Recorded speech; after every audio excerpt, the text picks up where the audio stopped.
imagine you're coming to dinner to eat at my house, and we're having chicken.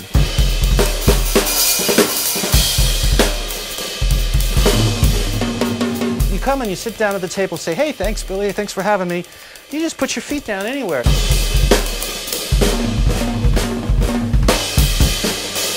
Do any of you eat chicken like this or like this?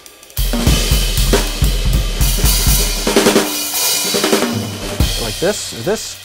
I don't think so, but I see drum sets where the pedals are set like this. I think most people really set up their drum set in such a way is to make it impossible for them to play well. It's like having a car with like a third gear that's like way up here or something. You know, they'll play and they play a fill, and they're over here, and then they tuck in way in here for the floor tom, and then they have to reach way over here for a crash cymbal or something. It just doesn't make sense to me.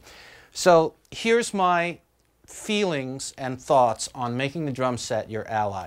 First of all, have the seat no lower than your knees. Have your hips no lower than your knees. Just put your feet in a comfortable, normal sitting position, and then add your pedals and your bass drum and your hi-hat. Okay, so now we've placed the bass drum and the hi-hat in position where my feet naturally land. Since I use a double bass pedal, I put the double bass pedal on the outside of the hi-hat rather than on the inside, like most of you do. And so that's where that goes. Okay, so now we put the snare drum in between where our feet have landed and where our bass drum and our hi-hat is. What we've got here is a perfect playing position. You know, of course, you can choose your own angle on the drum. You know, some of you may play this way.